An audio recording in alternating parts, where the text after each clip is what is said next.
রণবীরের সঙ্গে সহবাস, বিয়ের আগেই প্রেগনেন্ট, লিভ-ইনের সিদ্ধান্ত নিয়ে জবাব আলিয়ার। 4 মাসের অন্তঃসত্ত্বা অবস্থায় রণবীরকে বিয়ে করেন আলিয়া। সম্পর্কে সিলমোহর দেওয়ার বছর খানেকের মধ্যেই সহবাস শুরু করেছিলেন আলিয়া রণবীর। কেন সেই সিদ্ধান্ত নেন? তাদের বয়সের ফারাক প্রায় 11 বছরের। বলিউডের ক্যাসিনোভা হিসেবে পরিচিত রণবীর কাপুর দীপিকা ক্যাটরিনার মন ভেঙে সম্পর্কে জড়ান আলিয়ার সঙ্গে। 2022 সালের এপ্রিল মাসে মুম্বাইয়ে নিজেদের অ্যাপার্টমেন্টে বিয়ের পর্ব সারেন রণবীর আলিয়া।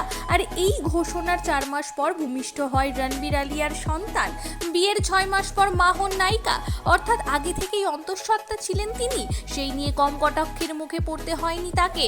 সহবাস নিয়ে কি মত আলিয়ার মতে লিভ-ইন করলে অনেকটা সময় দুজনের সঙ্গে কাটানো যায়, ফলে সঙ্গীকে ভালো করে চেনা যায়। তার কথায় একসঙ্গে থাকার সুযোগ পেলে কেন থাকবো না, এইভাবেই দুজনের একসঙ্গে থাকার অভ্যাস